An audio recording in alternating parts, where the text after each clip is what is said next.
Hello students, good morning all of you. आज हम class 12th के अकाउंटेंसी में चैप्टर 4th जो है रिटायरमेंट और डेथ ऑफ पार्टनर, इसमें हमारा टॉपिक है वो एडजस्टमेंट ऑफ कैपिटल, जिसमें आज हम कैश फिजिकली के है कि विड्रॉ और रिसीव न करके करंट अकाउंट के सहायता से हम किस तरह से एडजस्टमेंट करते हैं, आज इसके ऊपर हम फोकस करेंगे। और इसके लिए हमने 51 क्वेश्चंस लिया है, जिसमें एक्स वाई और Z were partner in form sharing profit in the ratio of 5, 3 और 2 on 31 March 2015। Their balance sheets है वो शो कर रही है। यहाँ पे क्रेडिटर्स है लाइबिलिटी में 21,000 और investment fluctuation 10,000, profit and loss है 40,000, कैपिटल एक्स की है 50,000, वाई की है 40,000 और जेड की है 20,000। इधर एसेट्स में देखते हैं तो लैंड एंड बिल्डिंग जो है वो हमारे पास 62,000 है, मोटर वैन्स है 20,000, इन्वेस्टमेंट 19,000 और इसमें मशीनरी है 12,000, स्टॉक है 15,000, डेटर है 40,000, प्रोविजन है 3,000 और इसके ऊपर और कैश है 16,000। On the about date y retired and z, इसमें x and z agree to continue the business on the following terms. Goodwill of the firm was to be valued of 51,000. There was a claim of rupees 4,000 for the workman compensation. Provisions for bad debts was to be reduced by 1,000. Y will be paid of rupees 8,200 in cash and the balance will be transferred to his loan account, which will be paid in the 4 equal yearly installment together with the interest of at the rate of 10% per annum. The new profit sharing ratio between the X and Z will 3 or 2 and their capital will be in their new profit sharing ratio. The capital adjustments will be done on opening current account. तो देखिए students, इसमें हमें सबसे पहले revaluation account तैयार करेंगे। Revaluation account में अगर हम देखते हैं तो यहाँ पे सबसे फर्स्ट में क्लेम जो है वर्कमैन कंपनसेशन है 4,000 है, जो कि लॉस है, इसको हम डेबिट करेंगे। इसके साथ प्रोविजंस के बारे में रिड्यूस हो रहा है तो 1,000 गेन होता है, तो यहाँ पर 1,000 इसको क्रेडिट कर देंगे रिवैल्यूएशंस में। इस तरह से 3,000 जो डिफरेंस है वो लॉस होता है, जिसे हम पार्टनर्स के ऑड रेशियो के अंदर 5:3:2 में अगर डिवाइड करेंगे तो एक्स का जो आएगा वो हमारे पास 1,500 और जेड का जो है 900 और इसके साथ साथ इसमें वाई का 900 और जेड का जो है वो 600 आ जाएगा। अब इसके बाद में हमारा क्वेश्चन उठता है कि कैपिटल अकाउंट बनानी है, तो सिंपल है, पहले हम क्या करेंगे, इनका जो बैलेंस शीट से बैलेंस उठाएंगे तो एक्स का है 50,000, वाई का है 40,000 और जेड का है 20,000। अब इसके बाद में हमने देखते हैं कि इन्वेस्टमेंट फ्लक्चुएशन फंड जो है उसका यूज़ नहीं हुआ, इन पे पार्टनर्स का राइट है, तो यहाँ पे 10,000 दिया हुआ है, ओल्ड रेशियो में डिवाइड करेंगे तो जेड एक्स का कितना 5,000 और वाई का कितना 3,000 और जेड का कितना 2,000 आ जाएगा। प्रॉफिट एंड लॉस काउंट है वो भी उसमें अनडिवाइडेड है, तो उसे भी डिवाइड करेंगे ओल्ड रेशियो में। यहाँ पर 20,000, 12,000 और 8,000 हो जाएगा। अब इसमें स्टूडेंट से क्वेश्चन उठता है कि एडजस्टमेंट में टोटल फर्म की कैपिटल है वो गुडविल दी हुई है वो 51,000 दी हुई है, और इसमें सबसे पहले हम वाई का शेयर से देखेंगे कि वाई का शेयर्स कितना है। अगर वाई का शेयर्स देखते हैं तो हमारे पास टोटल गुडविल वाई का शेयर जो है वो 3/10 है, तो वाई का शेयर्स आ जाएगा यहाँ पे 15,300।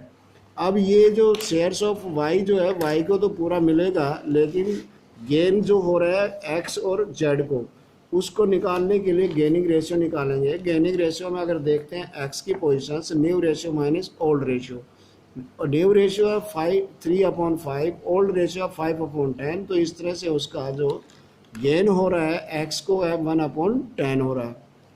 इसके साथ अगर हम देखते हैं जेड की जो है गेनिंग रेशियो है, यानी कि old new ratio 2/5, old ratio 2/10 और यहाँ पे 2/10 का उसको गेन हो रहा था। इट मीन्स 1 और 2 का जो रेशियो है वो उनका गेनिंग रेशियो आएगा, और इस तरह से एक्स का जो है इससे जो आएगा 15,300 का 1/3, तो 5,100 जो है वाई जेड को होगा, इसमें डेबिट होगा, और इसके साथ साथ जेड को जो है वो निकलेगा 10,200। इसके साथ साथ तो यहाँ पे हमें वाई के अकाउंट के अंदर एक्स को जेड को हम क्या करेंगे, एक्स को क्या कर देंगे, डेबिट क्रेडिट कर देंगे और जेड को हम क्रेडिट कर देंगे। और इधर क्या है कि डेबिट करेंगे एक्स के अकाउंट में, हमारे पास वाई की कैपिटल अकाउंट है वो कितना 5,100 और जेड के कॉलम में हम करेंगे 10,200।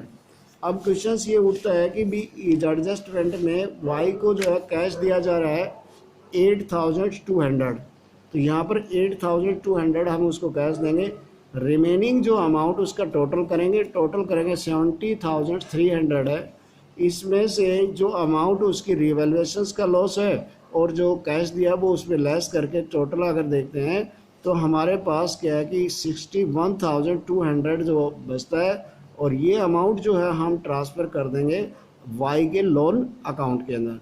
अब हम क्या करते हैं कि जो बाकी के जो पार्टनर्स हैं उनका टोटल करेंगे। अगर एक्स का देखते हैं तो यहाँ पर 50,000 से 75,000 होता है और इसका जो बैलेंस बचता है 68,400, और इसी तरह जेड का जो बैलेंस बचता है वो 19,200 बचता है। अब बैलेंस को हम ट्रांसफ़र करेंगे तो यहाँ पर 68,400 और इसका है कि 90,200। जेड की वाई के तो पहले ही मैटर ख़त्म हो चुका है क्योंकि उसको लोन अकाउंट में ट्रांसफ़र कर चुके हैं। अब हमें क्या देखना है कि अब यहाँ पे अगर देखते हैं तो उनकी जो कैपिटल को रेशियो के अंदर, न्यू रेशियो के अंदर उसकी हमें एडजस्टमेंट करते हैं। तो न्यू एडजस्टमेंट के अकॉर्डिंग हमने देखा कि जो इस साइड का जो टोटल है इसका वो कितना आ रहा है 68,400, जबकि उसकी एक्चुअल न्यू रेशियो के अकॉर्डिंग कैपिटल है वो 52,560 आती है। तो इसका मीन्स क्या है कि जो एक्सेस अमाउंट है वो क्या है उसके करंट अकाउंट को क्या कर दिया जाएगा, उसको करंट अकाउंट के अंदर ट्रांसफ़र कर दिया जाएगा। अब यहाँ पे हमने क्या है कि पार्ट इसमें ट्रांसफ़र करेंगे तो यानी कि ये उसको कैश न देके उसके करंट अकाउंट में ट्रांसफ़र करेंगे। तो यहाँ पे उसके साथ में पार्टनर्स कैपिटल अकाउंट को हमने क्या किया, डेबिट किया और उसके करंट अकाउंट को क्रेडिट कर दिया। अब क्वेश्चन उठता है कि इसके वाई जेड को जो है टोटल बैलेंस कितना चाहिए 35,040 और उसकी एक्चुअल में जो कैपिटल है वो दिखा रही है कि 19,200। तो इट मीन्स 15,840 जो रुपीज़ है वो उसके करंट अकाउंट के अंदर क्या किया जाएगा, डेबिट कर दिया जाएगा। अब उसके करंट अकाउंट में डेबिट करेंगे तो इस तरह से हमारे क्या है कि उनका कैपिटल अकाउंट तैयार हो जाएगा। ये अब बैलेंस शीट अगर है इसमें बनाते हैं स्टूडेंट, सबसे पहले हम देखते हैं क्रेडिटर्स हैं। क्रेडिटर में कोई चेंज नहीं है। इसके साथ क्लेम जो है वर्कमैन कंपनसेशन वो एडजस्टमेंट में दिया है उसे हम यहाँ से लेंगे। लोन अकाउंट जो है वो वाई के अकाउंट से आ जाएगा तो वाई 61,200। एक्स और जेड की कैपिटल जो है वो हमारे यहाँ से आ जाएगी कैपिटल अकाउंट से, वो टोटल 87,600। और करंट अकाउंट जो एक्स का जो है करंट अकाउंट उसको क्योंकि लायबिलिटी है भुगतान उसको करना पड़ेगा, क्रेडिट हमने दिया हुआ है तो 15,840 आएगा। और इस तरह से इसकी बैलेंस शीट का जो टोटल है वो हमारे पास 1,89,640 हो जाएगा। अगर हम एसेट साइड में देखते हैं लैंड एंड बिल्डिंग में कोई चेंज नहीं है, मोटर व्हीकल में भी कोई एडजस्टमेंट नहीं है, इन्वेस्टमेंट में भी कोई इन्वेस्टमेंट नहीं है, मशीनरी में भी कोई इन्वेस्टमेंट नहीं है और स्टॉक में भी कोई चेंज नहीं है। लेकिन डेटर में क्या है कि यहाँ पर 1,000 से रिड्यूस हो रहे थे प्रोविजंस, तो इट मीन्स गेन हो जाएगा। तो यहाँ पर 3,000 की बजाय 2,000 लेंगे और इस तरह से नेट जो डेटर्स है वो 38,000 आ जाएगा। कैश की बात करते हैं तो हमारे पास कैश दिया हुआ 60,000 में 82,000 जो है वो 8,200 उसको कैश दिया जा रहा है वाई को, उसको लेस करेंगे तो बैलेंस हमारे पास 7,800। और जेड का जो करंट अकाउंट जो है उसको हमने डेबिट किया है तो उसको यहाँ पर लेंगे 15,840। तो इस तरह से हमारी ये बैलेंस शीट है तैयार हो जाती है। तो मेरे को उम्मीद है कि स्टूडेंट्स आपको ये क्लियर होगा कि किस तरह से हम अगर कैश का लेन देन न करते हैं तो उनके करंट अकाउंट के माध्यम से उनकी कैपिटल को एडजस्ट किया जा सकता है। Thanks, have a nice day.